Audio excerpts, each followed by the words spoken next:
Things are going so great as we make America great again. It's really hard to keep up with them. And it looks like as of midnight tomorrow, the vast majority of the U.S. aid employees, which are about 13,000 of them, are going to be laid off. And Marco Rubio, who is the new head of the State Department, which this falls under, has deemed about 300 of them to be necessary. So 300 out of 13,000.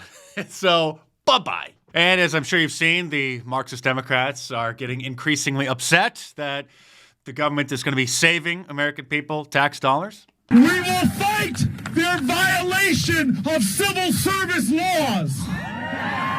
We will fight their violation of civil rights laws. We will fight to continue wasting American tax dollars overseas on Drag Queen Story Hour and other ridiculous projects. Meanwhile, in our country, the cultural shift is turning out so good that Carl's Jr. is bringing back bikini-clad burger models. Quite an improvement from what the left insists are supposedly beautiful, supposed women. Disney Plus also lost 700,000 subscribers last year. Their fourth quarter and final annual figures have been released, but it still is just a small drop in the bucket. They actually have a stunning 124.6 million subscribers. But still, a lot of people just got tired with the wokeness and said bye-bye. And as I'm sure you heard yesterday, President Trump signed another executive order banning men from competing in women's sports in schools.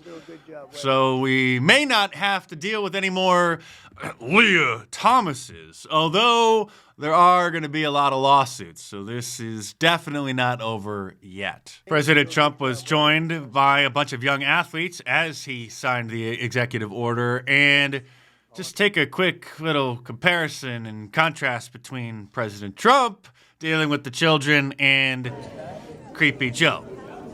I think it's safe to say that society is much better off with old Joe wherever he is.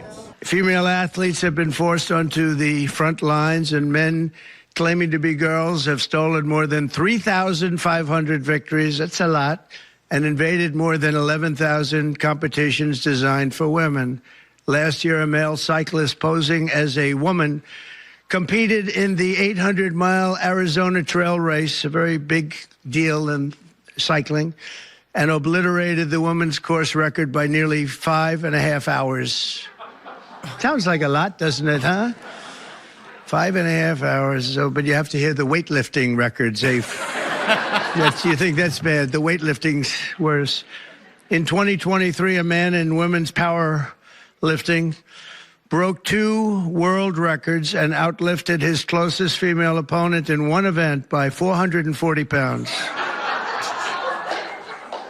And today, the NCAA changed their policies so that they will no longer allow supposed transgender women to be playing on women's teams. What's the White House's view of framing that calls men transgender females or similar rhetoric coming from organizations like the ACLU and GLAAD? Well, it's been very clear. The policy of this administration is that there are only 2 sexes, male and female. Pretty simple. And remember everything that the mainstream media did to try to promote and celebrate Leah Thomas, including photoshopping photos of him in order to try to make him look more feminine during their reporting. A clear violation of the basic journalistic ethics. But like I said, there are numerous lawsuits filed by leftist activist organizations in order to try to stop President Trump from, making America great again, making sports normal again. And so this may be a rather long and drawn-out process that is most likely going to end up in the Supreme Court. And every few minutes now, we learn of new ways that our tax dollars were being wasted through the bureaucratic slush fund, USAID, USAID. Here is Department of Homeland Security former director under the Biden administration, Alejandro Mayorkas, explaining a few back in 2021.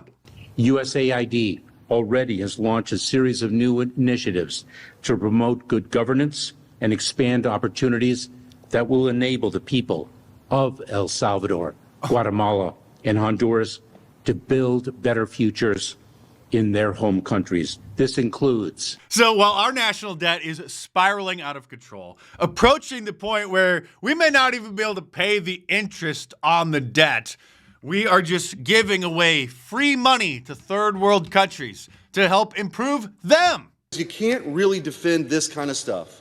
$45 million for diversity and inclusion scholarships in Burma. $3 million for girl-centered climate action in Brazil. $125 million to racialize public health. $288,000 for diverse birdwatcher groups. USAID, which is in the center of the storm right now, and rightfully so, spent $1.5 billion to, quote, advance diversity, equity, inclusion in Serbia's workplaces and business communities. Well, no wonder this is how the U.S. debt clock looks. Now up to $107,000 per citizen, which means that a newborn baby just born 5 seconds ago now is $100,000 in debt. $323,000 per taxpayer. So basically at this point, we all owe, well, I guess what was the equivalent of an average mortgage before the inflation crisis hit because of the national debt. Not to mention all the USAID money being given to liberal news organizations. Well, did you see what happened yesterday where they found hundreds of millions of dollars of money was fraudulently given to newspapers and, I guess, Politico? I don't know. They're here. Good. I hope you're enjoying your breakfast. But this TikToker, who, of course, has a nose ring, has a message for us Trump supporters. Supporters, you do not get to be pissed about what is happening right now without also admitting that you made a huge mistake. I think she's talking about the price of eggs. I don't want to hear you complain unless it comes with a, oh my God, this was me. I don't care if eggs cost $5,000 a piece, as long as I keep seeing headlines like this. Trump administration rounds up 5,500 criminal migrants in less than a week. And by the way, the Liberal Tears mug, which is available from my online store at markdice.com, is available in an 11-ounce mug, which is like the standard coffee mug size, a 15-ounce, and a 20-ounce. But at this rate, I might have to start selling 5-gallon Liberal Tears buckets. And while you're there, be sure to check out some of my classic shirt designs, like the Liberalism Find a Cure, the War is a Racket, Conspiracy Theorists are Right, the Sorry No Vacancy, Deport them All shirt, or any of my awesome designs, all available in a t-shirt, long sleeve, and a hoodie, and a whole bunch of different colors as well. So head on over to markdice.com or click the link in the description below and check them out.